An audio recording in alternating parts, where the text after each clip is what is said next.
Hello everyone and welcome back to World of Warships, and today we're going to take a look at the Tier 5 Tech Tree French destroyer, the Jaguar. Um, so when I was playing this ship, one thing really stood out to me right from the start, and that is the size of the ship. The ship is massive. Um, for being a destroyer, it's actually a very large ship. It has a pretty poor rudder shift time too, which kind of lends it more to feeling like a cruiser. You don't have smoke, and your torpedoes are pretty slow with a pretty long reload. Uh, so that's kind of the first things that I kind of noticed when I was playing this plane, or the ship rather. And for that, I had to really consider how to play this ship, and it took me quite a while to kind of figure it out. But because you don't have very great rudder shift, and because you're such a massive target, you do have more health than most destroyers of this tier, which I guess is decent. But unlike the uh, Visby at this tier, you do not have a heal. So the hit points that you have is all the hit points you get for the entire battle. So you really have to be kind of conservative.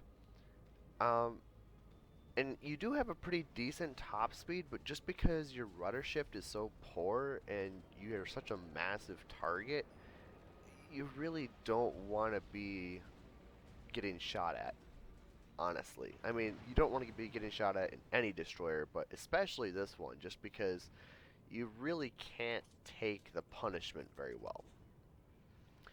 So it took me quite a while to figure out how to play this ship a bit better, and this is perhaps the first game that I felt was pretty good. I definitely probably might have a better game in this, but as someone just trying to give my impressions of the line as I go, this is kind of my initial impressions. I kind of have to play it like a cruiser, but in support, and like try to. I still want to deal with destroyers because the guns on this ship are really effective at dealing with destroyers. That's one thing I very much found out. But your AA protection's not as good as the Visby. So you really don't want to be getting targeted by aircraft carriers. Unlike, whereas the Visby, if it gets targeted by carriers at this tier, you can usually deal with them, especially when you're top tier and you're dealing with tier 4 carriers. You can just deal with them.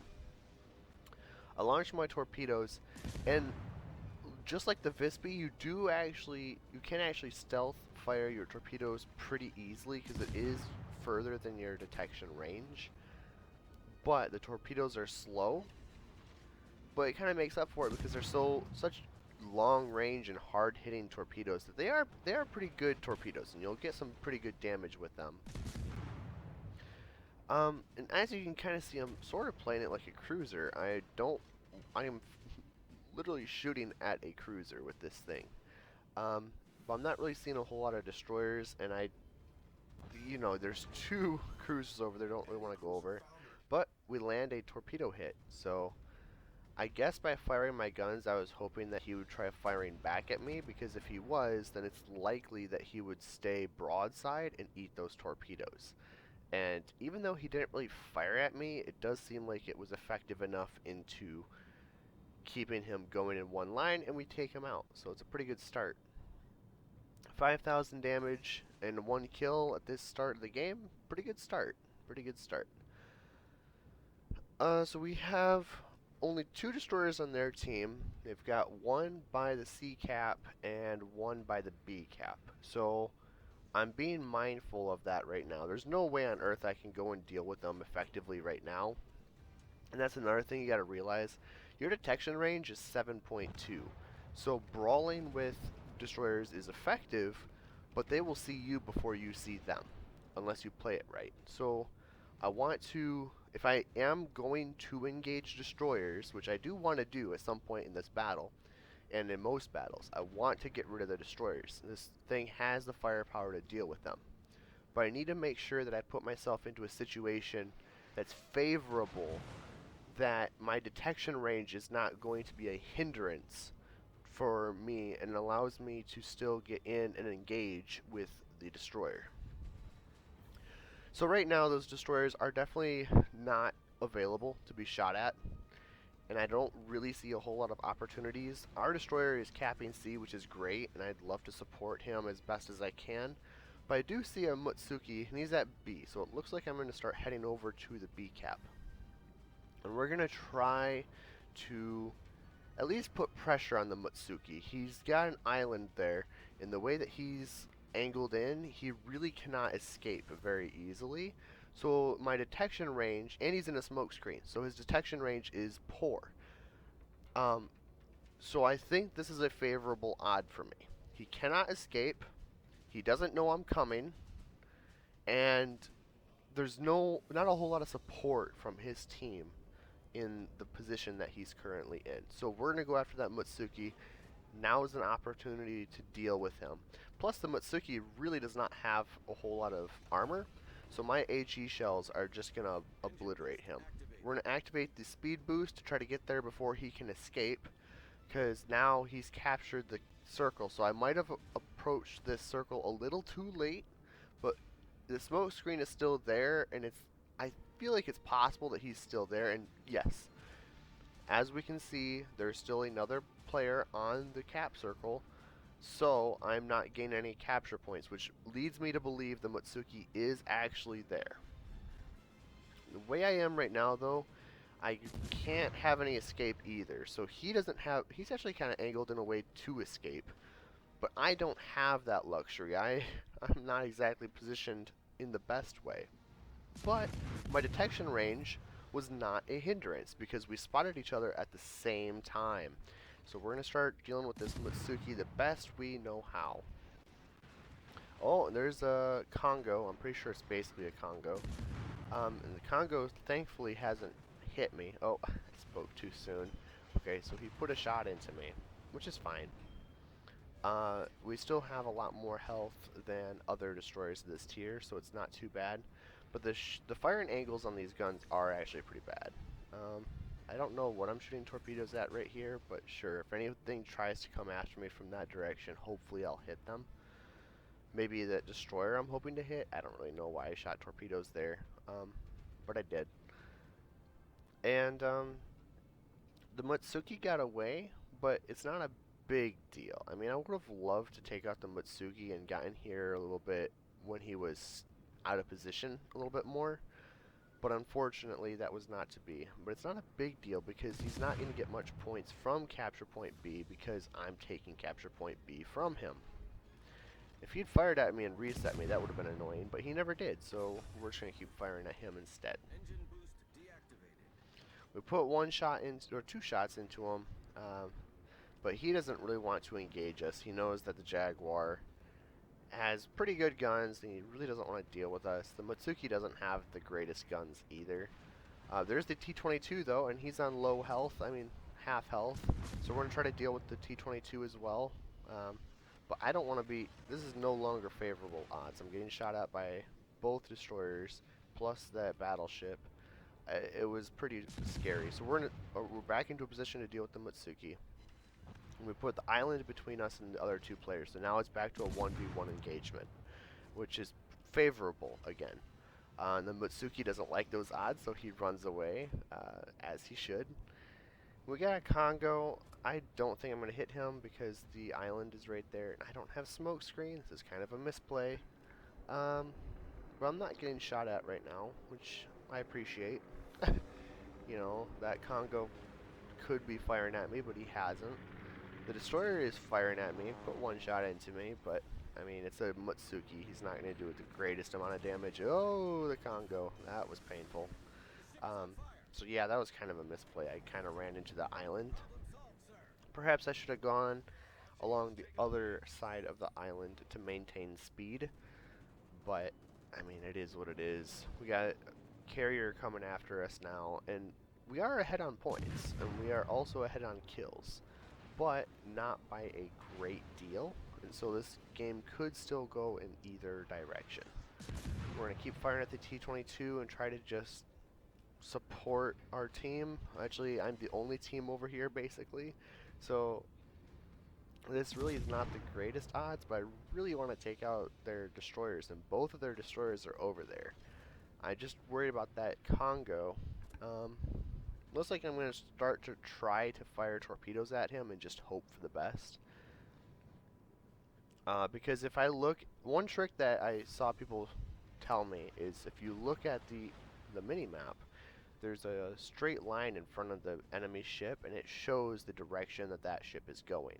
And of course, when you pull up your torpedoes, it shows um, if the ship were to maintain the same speed and direction, where you should fire your torpedoes in order to hit them. That's what that white indicator is with your torpedoes. So, a good strategy that I've heard other people say, and I actually kind of like, is to know if your torpedoes are going to be in range. You look at that middle gray circle, the one that's just outside that the dotted green circle, and that's how far your torpedoes will fire. So, if you line up your torpedoes, and it'll show you a line on the mini map, if you line up your torpedoes to hit the ship, and you look at the line indicating the direction the ship is going, if those two lines intersect, you know that your torpedoes will hit before they um, run out of fuse. So it's a good way to deal with them. We put a couple more. Whoa, it was a big hit. 5 penetrations into the Mutsuki. That was pretty good. Um, but anyway, that trick that I was talking about, it's very effective at knowing what is the right time and what is not the right time to fire torpedoes. Like, and I've been trying to use that a lot more because it helps me. Because even if, like, for certain ships where your torpedo range is lower than your detection range, if the ship is coming towards you, that ship will get into your range of your torpedoes before they run out of fuse because he's closing the distance, right? I just realized that that destroyer is from Simp.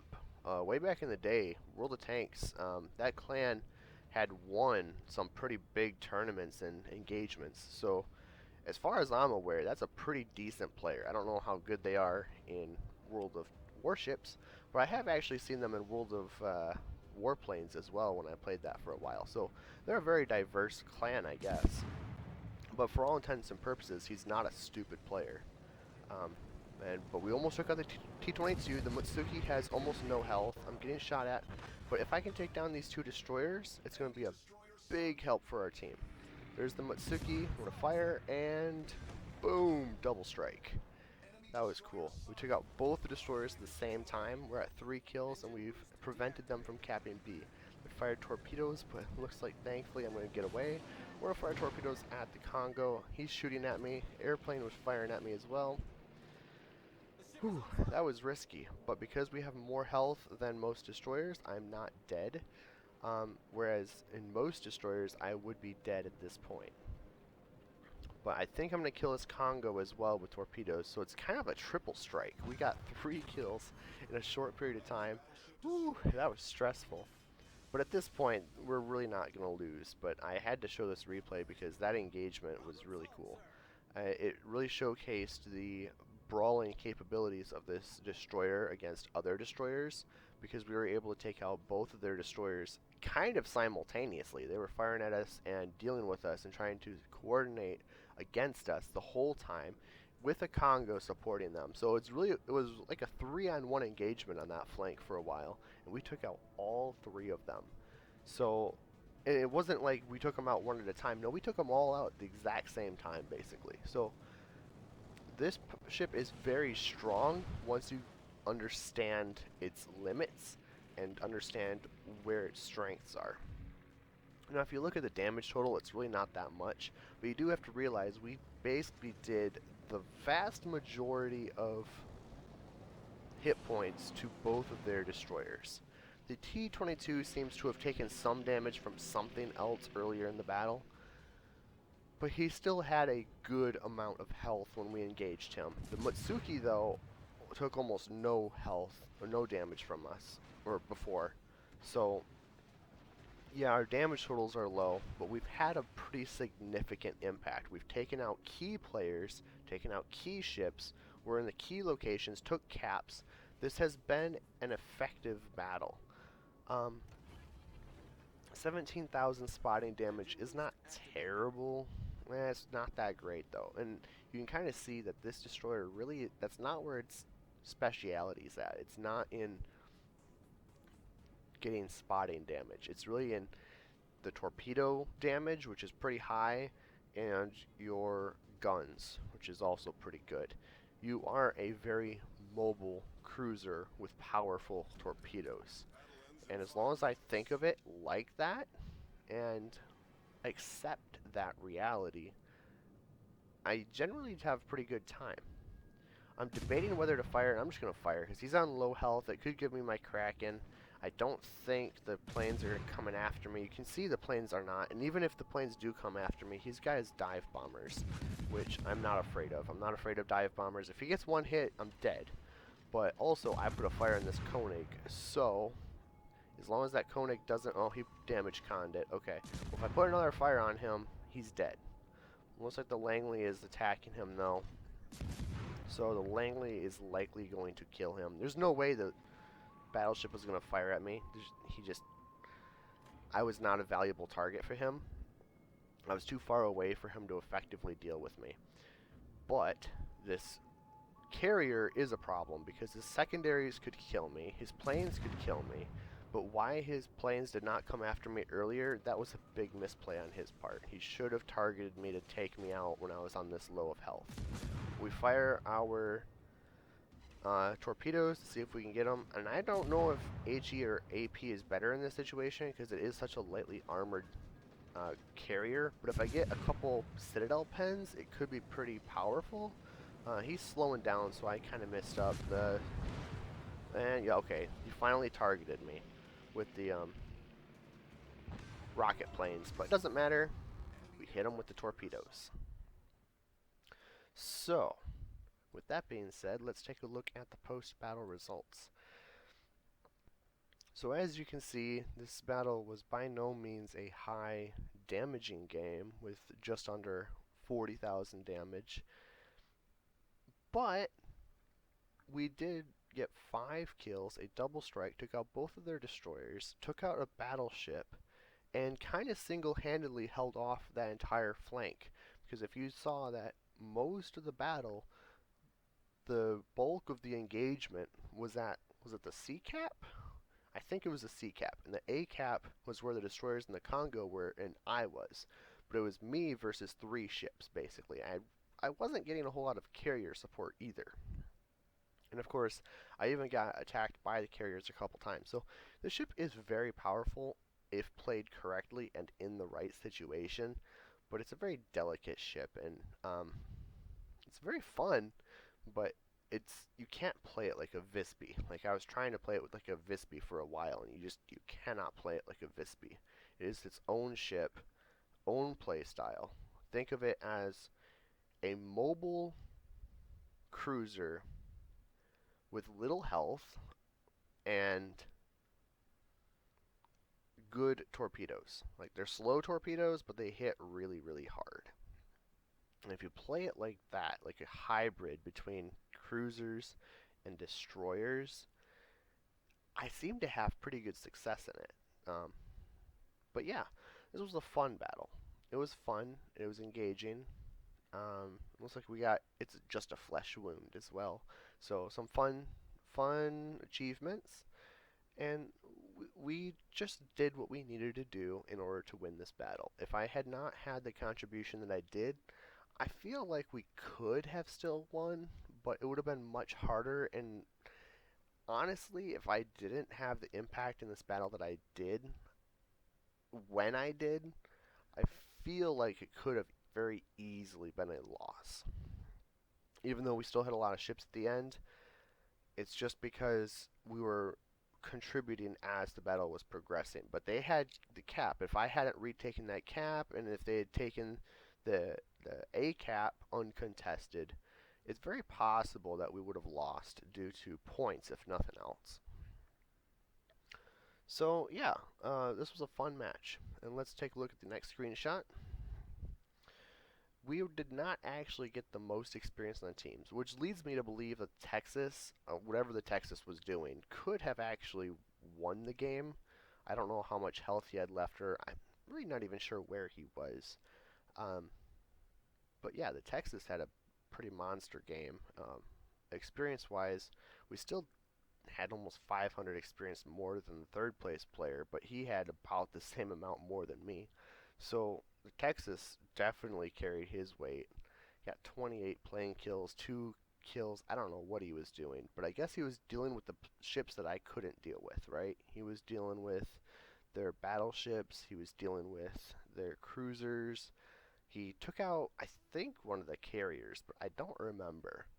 Um, but whatever he did, him and I feel, had the biggest impact in the battle um, to support our team. And the last screenshot just kind of rounds everything out. Nothing too crazy. We ended up getting 35,000 damage to spotting, so we had like what is that? 73,000, 74,000 combined damage between spotting and damage. So not a terrible battle, just not anything too crazy in terms of damage, but we got the kills and we were where we needed to be when we needed to be there. So with that being said, thank you so much for watching, and I'll catch you next time.